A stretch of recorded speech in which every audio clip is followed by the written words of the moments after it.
Thank you everyone for coming out. I know it's early, it's the end of a long week, it is winter. We arrived in the dark and I was sitting and meditating in the car outside, like just to kind of center myself. So yeah, I'm so happy you're all here and you're all on time. So just acknowledge yourselves for being here. And I know a lot of you came for the free coffee, you didn't come for me, you came for the muffins. But you know what, at the end of the day, you showed up, you woke up early, and I know that you are here for you, so just acknowledge yourself. You know, we all have kids, we have families, and we are here. And now I'd love it if you could acknowledge the person sitting next to you, either on the left or right. If you're at the end, just find someone and high five them.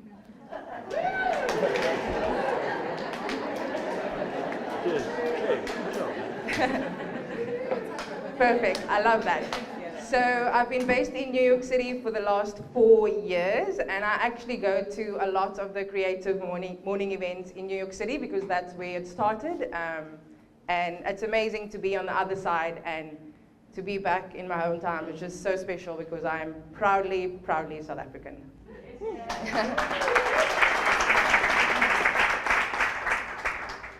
So I think I want to take the slide off because it's, I'm just like looking at me here. So, okay, maybe do that. So you know how they say, do one thing a day that scares you? Well, this is it for me. Truth be told, I actually do many things, many days that scare me, but I do believe that you have to feel the fear and really push through it, because it's the only way you're going to get to the other side and you're going to be alive and you're going to be like, oh, I can do this the next time, and it's actually not that bad. And I know it sounds funny because I used to work in radio, I used to work for Good Hope FM for a couple of years, and I was on air for a year, and I run big workshops, and it's like, oh, why is this scary for me? It's scary because when I was at Good Hope, I left 6 years ago. It was kind of like there was just 4 walls, and of course there was panels, so like a fishbowl, but it was before the advent of social media, so no one really saw me. So I just felt like I was sitting there talking to myself in front of the mirror. And then with workshops, I'm teaching people things. So speaking and talking about me is kind of scary. I don't usually do that, but I want to push through, you know, to the edge of my comfort zone, because I really believe that's when life begins. So my name is Madineyah. It is an uncommon name. It took me a long time to get comfortable with my name. After high school, I met a lot of people outside of my culture, and I shortened my name for, you know, the embarrassment and the convenience of, oh, how do I say your name and that. So I went by Maddie, and whenever I said Maddie, I would cringe inside. And when I worked for Good Hope FM, I thought, okay, I'm going to be fancy, and I'm going to present myself as Madden. So that was my radio name. And so whenever I was on air and I said, like, you know, Madden, like Good Hope FM, and I would also cringe inside. Like, something in me just was like, this is inauthentic. And now being on this journey for all these years, I'm so proud of my name. It's Madineyah, it's an Arabic name, and when I lived in the Middle East a couple of years ago, I met a lot of great Arabs, and they told me the meaning of my name, because my mom told me it's named after the holiest, one of the holiest cities in Islam, Madinah. It means city, Madineyah. So I always knew it meant like bustling and that, and they told me the meaning of my name is actually cosmopolitan female. I had no idea, and at first, I was quite surprised, and I told my mom, and she was like, yeah, like bustling city female. And I was like, what does that mean? Like, why would you name me that? If you thought that was the meaning of my name, what does it mean? So anyway, so I confirmed this with a few of my Arab friends, that's the meaning of my name. And it makes so much sense, because she'd always ask me, why didn't you settle down? Why do you travel so much? And I was like, words have power, and if you keep saying Madineyah, Madineyah, cosmopolitan female, it's going to become true. So that's the meaning of my name, and I'm very proud of it now, and I don't mind if people say it wrong with that. I'm very, very happy to correct you, and so no, you know what I mean, like, I appreciate people trying, yeah. So, so this is kind of me presenting myself, version 2.0 to Cape Town, because when I left, I worked in film and then radio, and now it's like I completely switched careers to a personal mastery coach and a leadership facilitator. And if you don't know what that is, that's absolutely fine. A lot of people don't know. So basically, I am a life coach, and I specialize in personal mastery. And what a life coach does is we help people that are overwhelmed, stuck, frustrated, get over their obstacles and get to their goals quickly and easily. And then I'm also a leadership facilitator. I run programs where I help people bring about positive change in the world. So that's kind of the two worlds I move in. I coach clients one-on-one, then I also do workshops and retreats. So very different, I know, to what I was doing before. And you know, my intention with this talk is that in me sharing my journey, my story, I hope that it would inspire you to just pull whatever it is, if it's one word, one sentence, the whole thing, you know, just for you to live a really great, courageous life, because I, of course, did not live a great, courageous life all my life. I do now, and I'm very proud of where I am, and I know there's a lot of creatives in the room, and to live a creative life takes bravery, so I salute each and every one of you. You know, we are videographers, we are editors, we are radio presenters, we are bloggers, we are writers, and that is open for the world to judge. You know, everyone can judge you, critique you, and for you to still be a creative, knowing that is part of your job. A comedian, my husband sitting in the front row, he's a comedian, like that's his personal jokes. He's coming out of the shower and having these great ideas, but you know, it's his, and it takes bravery, so I really salute you. And for me, being a creative myself, personal mastery coaching has really helped me to be fine with that, to be fine with the criticism and all of that. And now that I'm more comfortable, you know, family, we all love our families, but they can be the harshest critics. I'm sure we can all agree. So it's really wonderful. Like, if I hear those things, I just kind of like, I don't even hear it anymore, because I'm like more self-aware and secure in myself. So I just kind of want to say a few things. I'm not like saying this to be like, oh, like who is she? But, you know, it's just like what is possible. I am really grateful that I've really chipped away and I've worked hard at creating this life that I have now, where I really have a business and a personal life that I love, and I coach people, and I feel like I'm impacting the world, I'm making a change, you know, I'm making money, and very important that it is location independent, so I can spend time with my family. It's very important to me. And you know, tomorrow I'm getting flown out to Scotland to run a program for 3 weeks, and last year I coached a program for 3 weeks as well at Yale University, and I worked with all these amazing nationalities, and it's just so spectacular to be able to have the impact I have, and you know, get the feedback from my clients. And on a personal level as well, like, I'm really fulfilled. I have friendships that are meaningful, purposeful, and I let go, like no joke. I let go of objects in my house, I let go of friendships, anything that doesn't serve me, I let go and I declutter. If we come in with, you can ask my husband, when we come in with like a package like plastics and that, and I'm like, are we going to use this? No, let's get rid of it right then and there, instead of letting it store in the drawer, the one cupboard. I know we all have that drawer in the cupboard that just, you know, keeps getting filled, and then you spring clean, and it takes you like 2 days, instead of just doing it as you go. Yes, thank you. So I'll take a sip of water.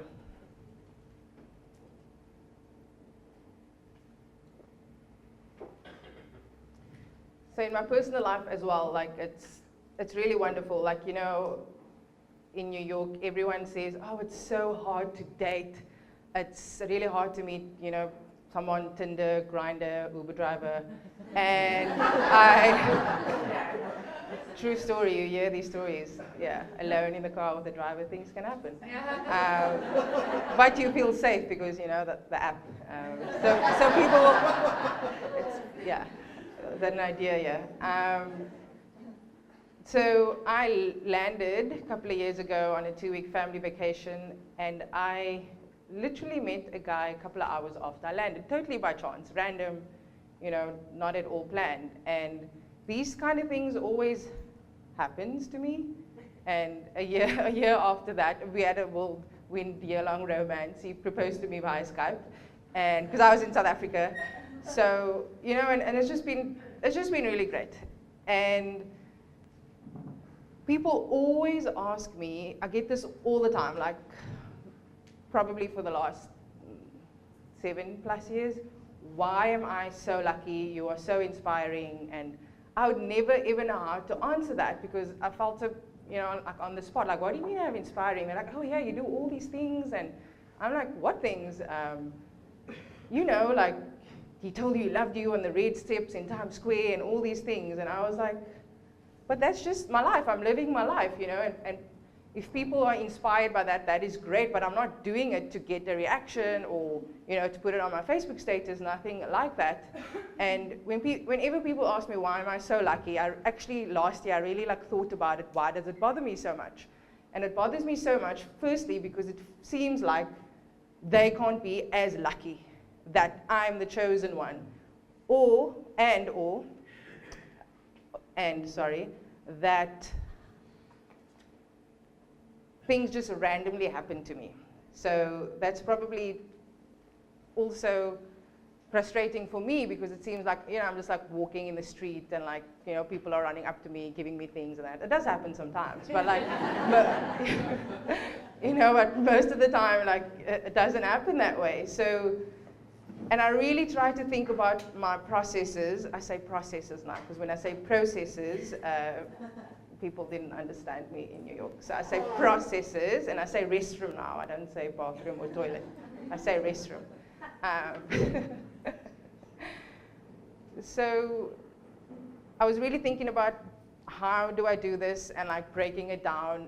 And this is going to seem like such a simple answer, but I do have an answer to why am I so lucky. And the answer is that I genuinely trust my intuition. We all have that gut feel.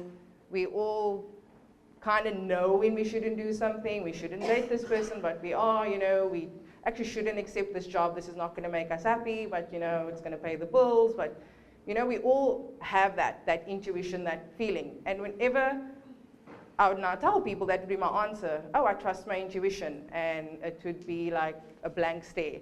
Like, what does that mean? Because some people are not in tune with that gut reactions. And then I was thinking about it more because I kept getting the question, why am I so lucky?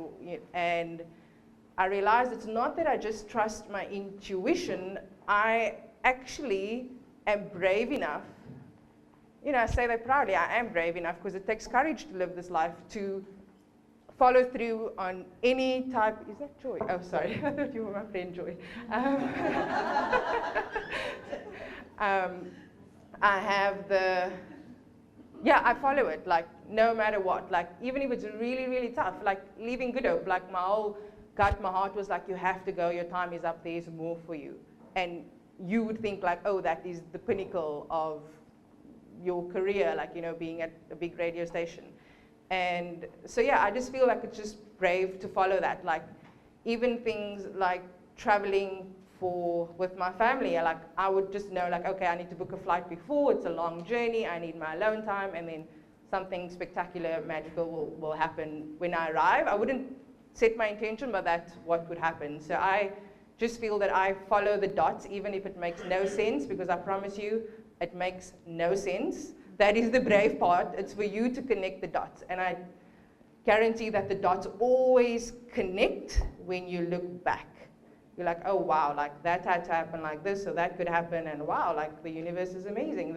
You know, the universe's plan is bigger than our plan. I totally, totally agree.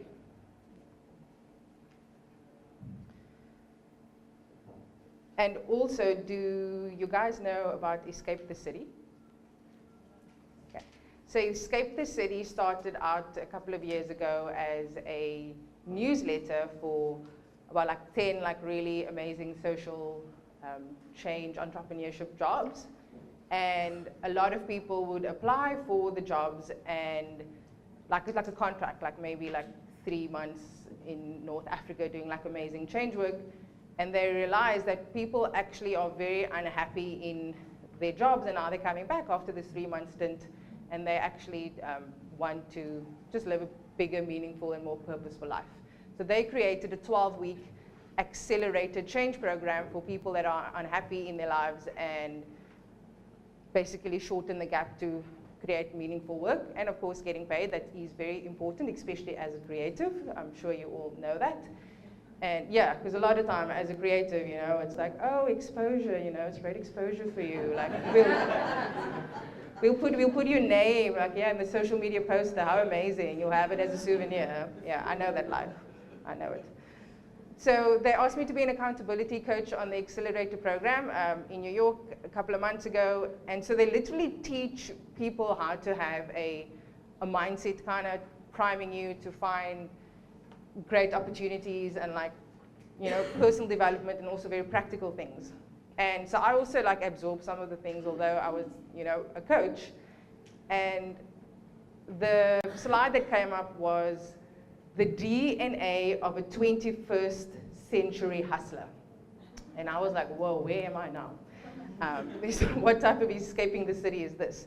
So, so there was quite a few. There was about 12 things. I'm just going to share 3 things that, you know, to kind of live like a more purposeful life. And the one was definitely like trusting your gut, your intuition. And number 2, which was quite, I was like, oh wow, I do that, was curiosity. Like, you know, follow your curiosity. Whatever you are interested in, even if it makes no sense, it's nothing to do with, you've never done it before, or it's not in line with your work, it's not what you studied, just follow it, because you don't know where that's going to lead you.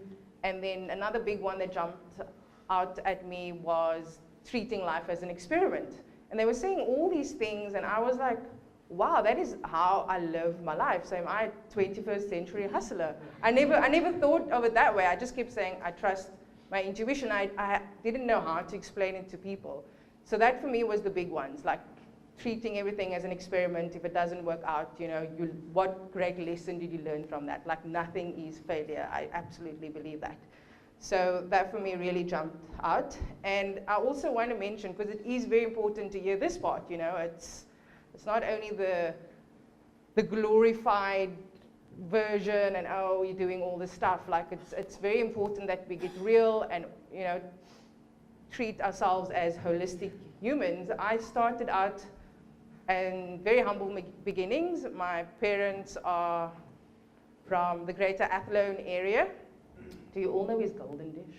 For the white, yes, I knew it. The white people, I knew it. They're going to know his Golden Dish. Okay, so I grew up in Primrose Park, which is close to Surrey Estate, near to Golden Dish. So, you know, I grew up in a very, like, amazing, loving, crazy, loud Muslim Cape Malay family. And there was no one around me doing the things that I'm doing now, or, you know, the amazing people I've met along my journey. There was no one. And my dad, amazing man, he worked himself up, and he opened up a very successful contracting business. And, you know, we moved closer to Rondebosch East. And I came from a very traditional household where my mom was conservative, and so she was just trying to protect me, which I understand. You know, the history of our country, I understand. She was always trying to let me play small. She didn't want me to have a voice, stand up, like, you know, put my hand up for projects, extracurricular activities at school.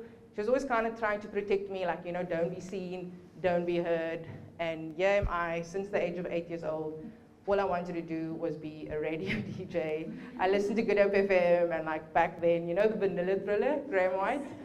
You know, I listened to them, and I was like, oh, wow, he's like my friend, and, like, oh, I want to be like them. And, like, back then it was Mark Gilman, and, like, I was just, like, so happy, so excited that there's even this possibility. And I mean, everyone, like, had, like, normal jobs, like teachers, bookkeepers. You know, my mom was a homemaker, so there was no one in radio. Even that was like, what? Like, whenever I tell people, they laugh at me, because it's, you know, and I get it, I totally understand. So that's kind of how I started, so you can have a background. And I went to a public school, so there wasn't really any amazing creative outlets. And whenever I would hear of something happening, like French classes starting up, or like girls soccer, I would jump at it. And it would fizzle out very quickly. After a couple of weeks, the school would let go of the program. So there was no creative output, and I felt really stifled, and I felt like something in me was dying.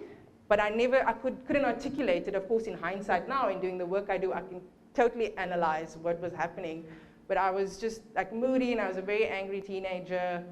And at 18 years old, I've never shared this publicly. I've distanced myself so much from it. At 18 years old was 2003. Yes, you can all calculate my age. Who knows my age here? Who did the quick calculation? Eh? 33, yeah. 1 year old. Maybe my calculation is wrong. So, oh, my birthday. Yeah, birthday. So confused, yes. So I'm 33, so it was 2003. I was 18 years old. And, you know, kind of like not having this outlet, I actually became clinically depressed. Now that I look at it, I know why that happened. And I told myself, is this it? Like, you know, I was studying something I didn't want to study. I was studying marketing. I wanted to go to London. You know, the 2-year work holiday was huge then, and my mom was not going to let her daughter go over without a degree and, like, out any, like, type of protection. And so I chose something I didn't want to study, and I was miserable. I was unhappy, and I questioned it, and I didn't know how. I just had this feeling inside, is this all there is to life? This can't be all there is to life. My sisters would complain every Sunday night, oh, I have to get to work on Monday, and like, I was like, this can't be it. I'm so young, like, there must be more. And, you know, one day I was in the kitchen, like, making me a cup of tea, just kind of like in the corner, minding my own business, and my brother who took over, my dad was priming him to take over his building contracting business. They were talking about this really big mansion that they were building in Fresnay or Bantry Bay, and then my brother said the owner pulled up with his Ferrari, and like all the guys were like, you know, oohing and eyeing, and the owner asked him, does he want to get in the car just to feel it and that, you know? And my brother was like, in his head, he was like, no, like, why would I want to get in there? I'll never ever be able to afford a Ferrari, like, what's the point? And he just like dismissed the guy and he went back to working. And that story, I don't know what shifted. I never shared this with my dad or my brother, but I was making the tea and something inside of me said, like, you can have anything you want. Like, why are you saying that you will never afford the Ferrari? You're just dismissing it. You are so young, you're in your early 20s, you believe that, and I just always knew what you believe will become true. And so I literally have no idea, but I've always just felt that way. And at 8 years old, no one told me anything about the possibilities, but I just knew I was going to work at Good Hope FM. Nothing else was going to do. So, oh, thank you. I didn't know it was funny. So yeah, so that shifted me. I was just kind of giving you a background of the type of, you know, family I grew up. Very loving, amazing, but very traditional, very 9 to 5. Go to college, get a job, retire at 65, and see if you will live your life. So because of that, at 18, I became clinically depressed, and I told my mom, like, you know, something is up, and she's like, no, you just need to get out of the house more, you're too much at home. Like, you know, she was being a loving mom, not sure what to do with this daughter that wants to go to London and all these big, crazy dreams. And I told her I'm going to book myself in a rehabilitation center. Oh, she was not happy about that. And usually it's the other way around. Usually the parents are pushing you to go to get the help. And so anyway, I've always had a very strong will, strong mind, and I booked myself into a like therapeutic, like rehabilitation place. I researched it, and I was like, cool, I'm going. I have time now, and I have to, because this can't be more to life. I was just crying all the time, and I was like, just so unhappy. And she drove me, and of course, because psychiatry, right? Like it's studying the mind, and like, so I think she misread that. And because my family, if you're brown, you don't go to psychologists. You go to the mosque, you pray it out, like whatever. So, true story. Ask Allah, forgive, just ask Allah, everything will be fine. Let's go make you salah, go pray. So yeah, I think she misread, and she saw psychiatric. So she was begging me not to go in. She's like, Madineyah, you're not crazy, don't go in, like, you know, you're going to be fine. And I'm like, Mother, I have to go, like, I just have to go because I can't. And I was like, and it was so funny because I can actually see that roles being reversed now, like the kid crying and like, no, I'm sure I'm gonna do what I need to do, like I'll get fine on my own. So I did the program, and it was the in-house program. I came out on the weekends. I know it sounds like jail, but it was actually really great. It was a very profound experience. We did a lot of like art healing, and we did like a lot of circles, therapy sessions, things I've never done before. And I think I just needed that outlet, and it was really great. So I came out. I was 19 years old now. I had a birthday in there. And it sounded funny. Like I had a birthday in there, like I was there for like a year. And I came out, and immediately I phoned up UCT radio, because I knew to get to a big station, you first need community radio station experience. And I phoned them, and they said you had to be a UCT student. And I was like, I'm not a UCT student, I'm a varsity college student, but please, please, please, this is my dream since I was 8 years old. I'm sure they hear that all the time, but I was not special. And I just kind of hung out. I went to the station for 2 months. I was just like hanging out, like, you know, kind of made friends with everyone. And like it was, you know, either give me a show or like, you know, call the police, stalker vibes. So anyway, I got my show. I was at UCT Radio, and like never been done, because you had to be a UCT student. And I don't subscribe to that. If you want something, the whole universe will correspond to what is in your heart, what is in, the universe will literally move mountains for you if you are clear on your intention and what you want. So I was at UCT Radio. It was really great. I was exposed to so many different people now. Then I started to work in the film industry, and it was great.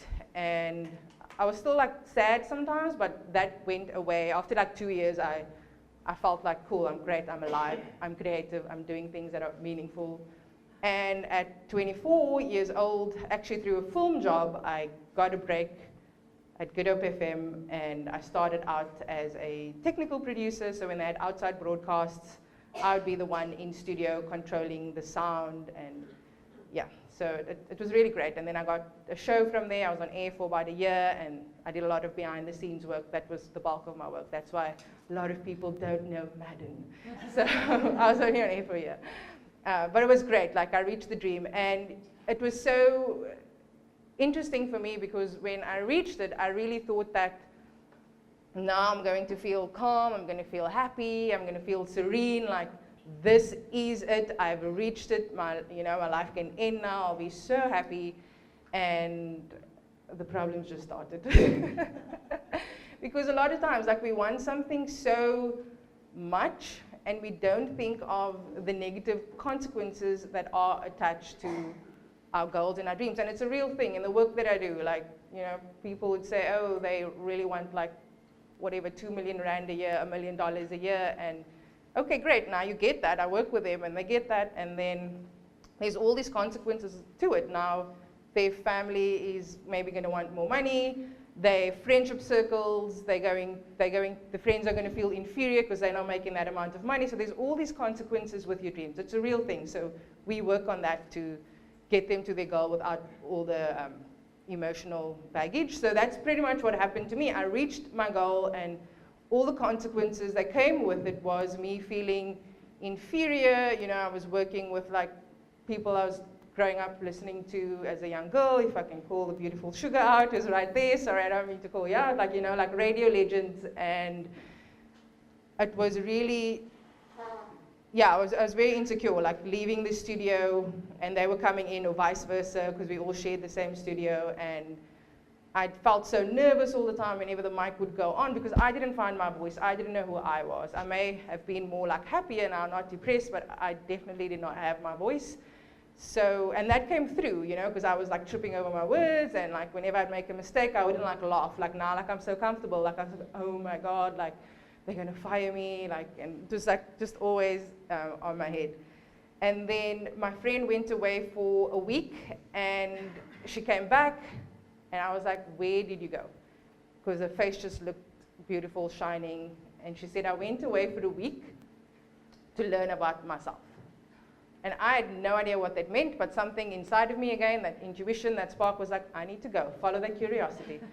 And I hounded her for a year to tell me what this is, where did you go? Because it was only annually, and she's like, I'm gonna tell you, I'm gonna tell you. And I kept asking her every month. And it was a full calendar year, September, the 1 year to the next year. So I did the course, she did it in 2007, I did it September 2008. And It was a transformational leadership course. That's how it was described. But I went because I trusted her, and she told me she was learning about herself. And it was, I said yesterday, it was in Worcester. Someone asked me. It was actually in Malmesbury at a beautiful retreat space, and it really changed my perspective on life. Everything changed. It was very transformative. I came back and I felt like, wow, this was the missing puzzle to everything I've been doing all the years, even in the rehabilitation program. Like, this is what I was missing. They actually gave me the power to know that I can be anything I want to be, and also the tools, which is very important. You need the tools, like, how do you do this after this talk now? Okay, you heard this, but like, what do you actually do? So I felt very empowered, and I kept going, and they trained me up to be a coach because I was so curious. I wanted to learn more, and I enrolled in all these courses, like neuro-linguistic programming, just like everything, all types of modalities I did just for my own growth. So I've been basically a coach for many years, but I wasn't practicing. I was still in radio.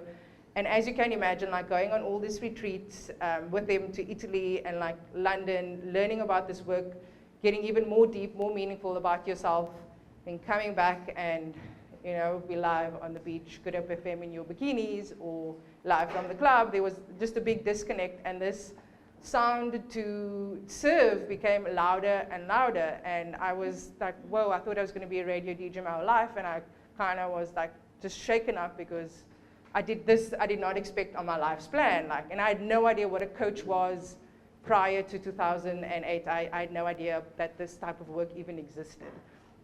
So that started my love affair for personal development, and I've been on this journey now for 9 years, and I'm dedicating my life to it because it's helped me and it's helped so many people. It's been such a great journey, and you know, even when I worked at Good Hope, I remember we had a wrap party at Mandela Road's place at the apartment hotel. We had a wrap party, and I left early, and I was trying to slip away, and then the station manager asked me, "Oh, where are you going?" And I was like, I didn't want to like lie, and like, you know, I'm doing all this work, and like even small fibs, I'm trying not to. I was starting to not do that because I know it's just easier to just never tell a lie if you know, start with the small stuff. So I told him, I'm going, this Indian guru is in town and is giving a talk on kindness, so I'm going there now. And he kind of looked at me because we were like, you know, like that wrap party, the barbecuing and the pool and stuff, and I was like, oh my gosh, like I don't know what he's thinking about me. But anyway, I went, and it was like a great talk, and you know, then the next time the same guy, and I was like, oh my gosh, he's on my case all the time. And then I parked in his parking bay because it was weekend and he wasn't there, and he happened to come. I was like, why did he come to work on a Sunday? And then he asked me the next day, I don't know what you call this. This is not, I don't know, but anyway, intimidation, I don't know what it is. And then he's like, why do you have such an old car? He asked me. And I was like, maybe you should pay me more. But no. He asked me, why is your car so old? And like, I didn't want to tell him, but like, I was like, if you must know, I actually spent 7,000 Rand for 2 days to go to a Dr. DiMartini breakthrough experience workshop. You will know I'm driving an old car. I'm rich inside. I have unmanifested Ferraris and Lamborghinis inside of me. Like, I'm driving myself. So yeah, all my money I spent on personal development because I was just like, this is an amazing feeling. I want to learn more and more and more and more.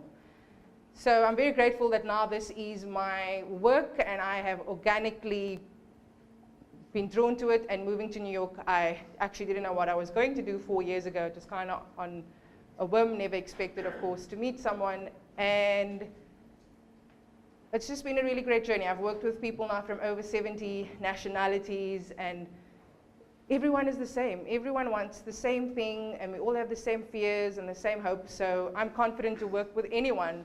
And it's just so special to know that we truly are more alike than we are different. And I was coaching this young Jewish guy from Brooklyn a couple of weeks ago, and he's really wonderful. He wants to get into Harvard, so we're working on that, on his application and like, you know, his mental mind frame and all of that type of thing. And then also he's a creative, and there's so much new jobs and roles out there, and he's also a rapper. So he wants to open up He wants to open up his record label and like run it like really professionally and do like great things for artists and stuff. And he told me, before I arrived, we had my last session, like I arrived like about 2 weeks ago, and he told me, you know, there's only 2 people in this world that I trust. It's my rabbi, and it's you. He's Muslim life coach. And true story. I'm not kidding. And so I was telling my husband the story, and we were joking, and he was like, well, and he's a comedian, right? So he said, wow, all you need is a Christian professor who's also a rapper, and his life would be sorted. Okay. So what has also really helped me, and this is actually Dr. DeMartini, so it's not my thing, the 7,000 Rand 2-day course that I did. Dr. DeMartini always speaks about the quality of your life is determined by the quality of your questions. And I wholeheartedly believe that as well. I'm sure each and every one of us, me as well, you know, when things are going bad, it's so easy to say, why does this happen to me? Like, you know, like I'm a good person. Like, why do I always attract this guy? Like, you know, always why? How can things get worse than this? And has anyone ever thought that? Okay, thank you. Some brave souls. But I know, you know, we all at one point or the other. And like when you even just think about that now, I mean, I don't want to put you in like a down mode, but when you think about that, how can things get worse than this? Think about something that maybe you're struggling with. And I know when I do it, it puts me like in a low vibration, low energy, and you can't solve any problems from that. And that's a poor question, you know, why little old me? And what's a quality question is, it's really putting you in a positive mind frame, and it's kind of putting you into a fantasy mode, if you would. And there's probably 2 powerful sentence starters to start off a quality question, and it is, what would it take, and put in your goal after that. What would it take for me to live a more meaningful, creative life, or whatever it is? What would it take for me to, you know, have enough money to travel, whatever it is? Or what if? What if things actually went my way today? What if he actually does call me, you know? So what would it take? And when you think about that, it kind of naturally takes you into like, oh wow, like what if that happens? What if that happens? And it lifts your energy, it lifts your vibration, and the quality of your life is really determined by the quality of your questions. So that is one tool. And I know we probably have like 1 or 2 minutes. There's something else that I do. I don't know if you're up for it. It's called the stop exercise. It is a form of mindfulness, and a lot of top athletes use it before they go out on the field and do their amazing work. And I was curious if you guys would like to try it for 1 minute with me. Yes. All right, wonderful. So if you could just let go of anything that's in your hand and place your feet firmly on the ground. And are you all comfortable to close your eyes for about a minute? Yes. All right, great. And just kind of notice how you're feeling now. You don't need to share with me, but just notice what's going on inside of you. Okay. So I'm going to close my eyes as well and do it with you. So with your feet firmly on the ground, your palms facing upwards, just relax your neck and your shoulders. Just come into this new moment right here. Take a deep breath in and exhale.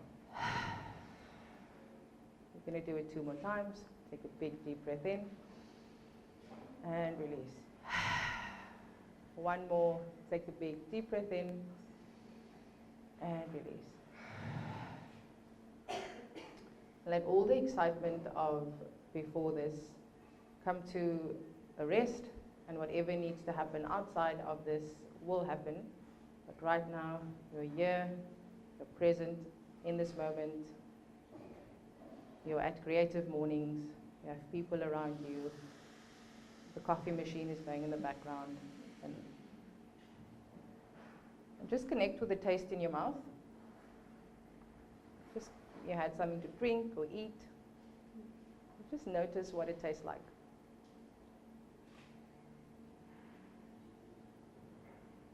And now notice the sounds around you.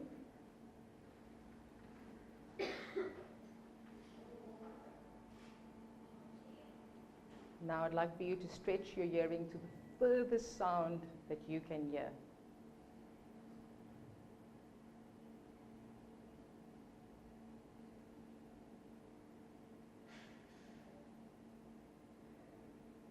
Now slowly bring your attention back to you, back into your body, and try and connect to the rhythm of your heart beating.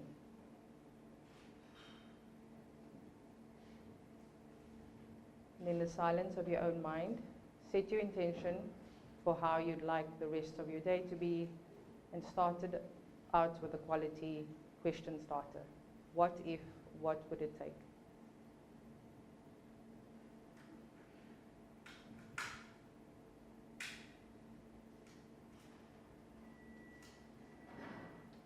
Take another deep breath in and release. And in your own time, when you're ready, you can open your eyes.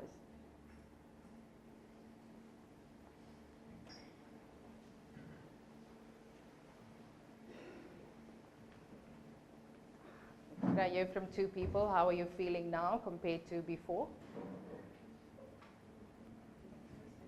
Optimistic. And how are you feeling before? Content before? Okay, great. Thank you for sharing. Anyone else like to share? Yes? Relaxed. Yeah, relaxed. How are you feeling before? Tense, yeah. So it just takes a couple of moments, to really get still. That is called the stop exercise. It's just connecting to the five senses.